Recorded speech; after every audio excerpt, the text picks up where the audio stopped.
للجميع، إن شاء الله تكونوا كامل بخير. مرحبا بكم في قناتي.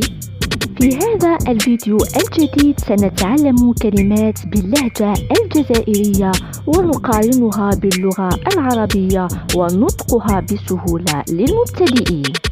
ما تنسوش لايك وشير وسبسكرايب. واش راك رافد في يدك؟ ماذا تحمل في يدك؟ خلدة معناتها أشياء قديمة. راسي حبس معناها توقف تفكيري. خصتني حاجة معناها أحتاج شيئا. شحال هذه معناها كم ثمن هذه. تهدر معايا معناها هل تتكلم معي.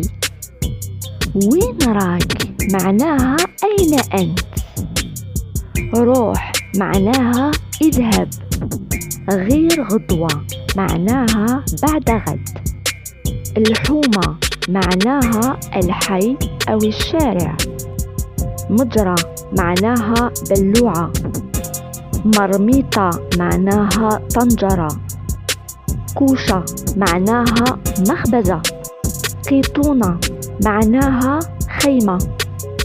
فيرمة معناها مزرعة. وش بيك تاكل في روحك معناها توقف عن التذمر.